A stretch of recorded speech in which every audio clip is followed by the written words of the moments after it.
Almost home, Dad. See you soon. At 6:23 p.m. on a chilly Tuesday evening, Michael Holmes' phone buzzed.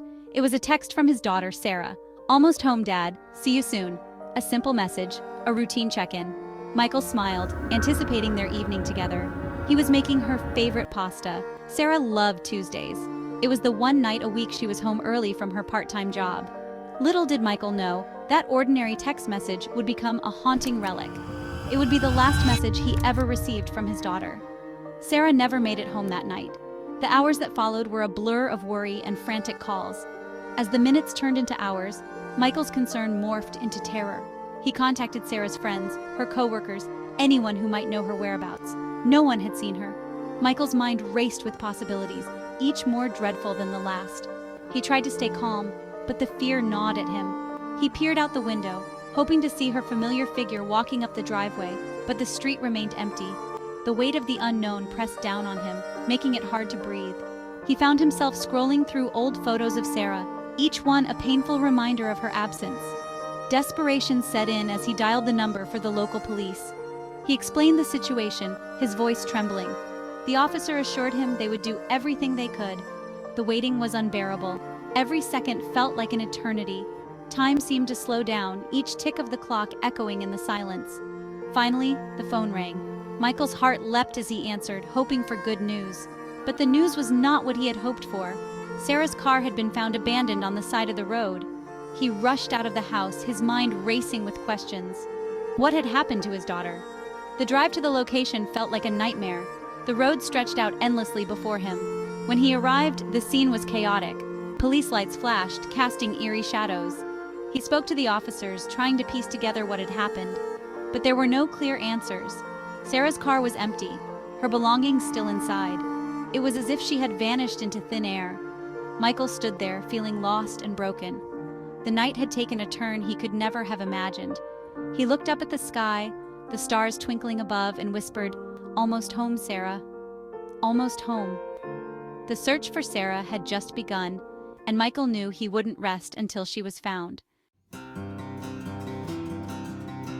Sarah's world dreams and drive-thrus. 18-year-old Sarah Holm was a bright spark in her small town. A high school senior, she balanced her studies with a part-time job at the local burger joint, the Hungry Moose. Her classmates knew her for her infectious laugh and her dedication to her dream, studying architecture. Sarah spent her days lost in textbooks and her evenings flipping burgers, all driven by her desire to build a better future. She dreamed of designing innovative, sustainable buildings. She wanted to make a difference in the world, one blueprint at a time. But fate, it seemed, had other plans. Vanished. The disappearance of Sarah Holm. That Tuesday had started like any other. The sun rose over the quiet suburban neighborhood, casting a warm glow on the neatly lined houses. Birds chirped, and the world seemed to be waking up in harmony. Inside one of these homes, Sarah Holm was getting ready for her day. She had a routine, one that she followed religiously. A quick breakfast, a glance at the news, and then she was out the door, ready to face whatever the day had in store for her. Sarah aced her history presentation, impressing both her classmates and her teacher. She had always been a diligent student, and today was no different. Her passion for history shone through as she spoke, her confidence evident in every word. Her friends congratulated her, and she felt a sense of accomplishment. It was moments like these that made all the hard work worth it. After school, Sarah headed to her part-time job at the Hungry Moose, a local diner. The shift was grueling, as usual. The kitchen was a whirlwind of activity, with orders flying in and out. Sarah moved with practiced efficiency, serving customers with a smile despite the exhaustion that tugged at her. She had been working there for over a year, and while it was tough, it helped her save up for college. Finally, at 5:45 p.m., she clocked out. The relief was palpable. She was tired, but there was a sense of satisfaction in knowing she had done her job well. She grabbed her coat and headed out, eager to get home and unwind. She texted her dad, eager to get home and escape the biting winter air. The cold was unforgiving, and she could feel it seeping through her clothes. Her fingers were numb as she typed out the message, but the thought of being home soon kept her spirits up.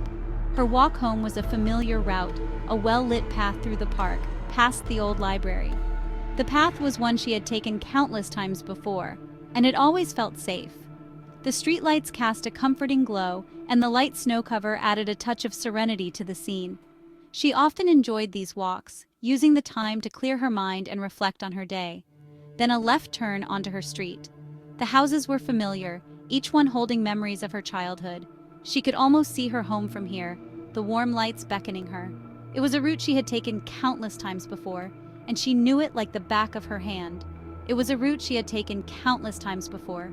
Each step was second nature, and she often found herself lost in thought during these walks. The routine was comforting, a constant in her otherwise busy life. But this time, something was different. Something was terribly wrong. As she walked, she couldn't shake the feeling that she was being watched. The hairs on the back of her neck stood up, and she found herself glancing over her shoulder more than once. The park, usually a place of solace, now felt ominous and foreboding. At 7 p.m., Michael's phone rang. He was in the middle of dinner, the sound of the phone cutting through the quiet of the evening. He glanced at the caller ID, expecting it to be Sarah, but it wasn't. The number was unfamiliar. The voice on the other end sent chills down his spine.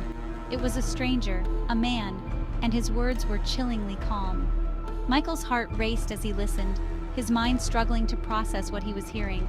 It was a stranger, a man, and his words were chillingly calm. "I have Sarah," he said, his voice a low monotone. The words hung in the air, heavy and terrifying. Michael's mind raced, 1,000 thoughts and fears flooding in at once. "I have Sarah," he said, his voice a low monotone. "Don't call the police if you want to see her again." The line went dead, leaving Michael in stunned silence. The room seemed to close in around him, the weight of the situation pressing down on him. "Don't call the police if you want to see her again." The line went dead. Michael stared at the phone, his mind reeling. He felt a wave of helplessness wash over him. What was he supposed to do?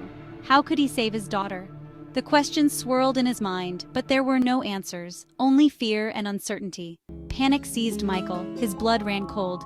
He immediately called the police, his voice trembling as he relayed the chilling message. The disappearance of Sarah Holm sent shockwaves through their quiet community. The local news ran her story on a loop, her smiling yearbook photo plastered across television screens. The police launched a full-scale investigation. Search parties combed the park, volunteers plastered missing posters on every lamppost, and the community held its breath, united in fear and desperate hope. Days turned into weeks, and the initial hope began to dwindle. The once vibrant colors of autumn seemed to fade, mirroring the town's diminishing optimism.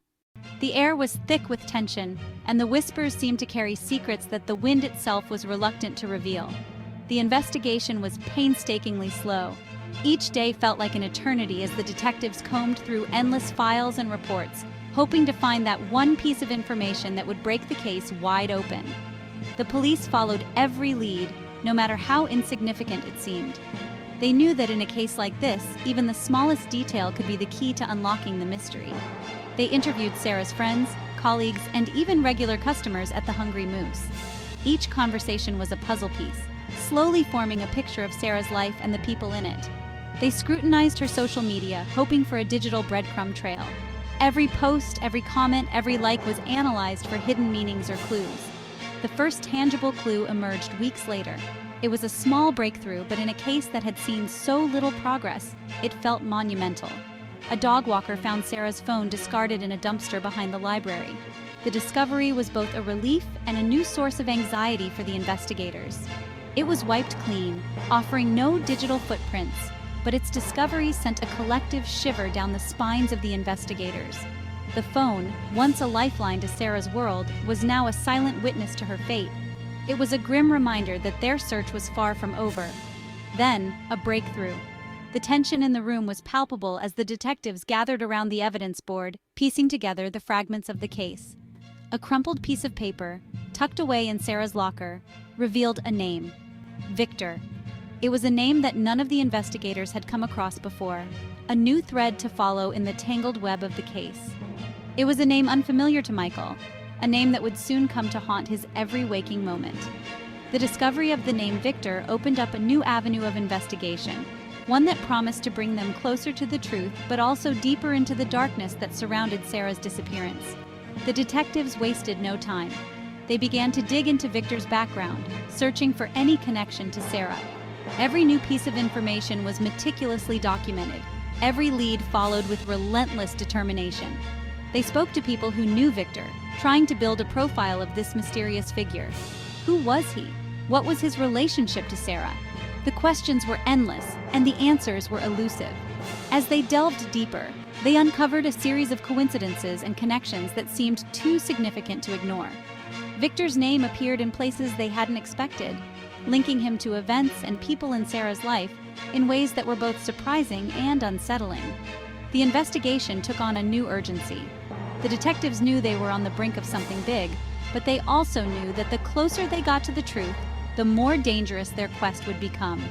They prepared for the worst, knowing that the path ahead was fraught with peril. But they were determined to see it through, to find out what had happened to Sarah and to bring those responsible to justice. The clues were emerging piece by piece, and with each new discovery the picture became clearer. But the truth was still out there, waiting to be uncovered, and the detectives knew that they had to keep pushing forward, no matter the cost.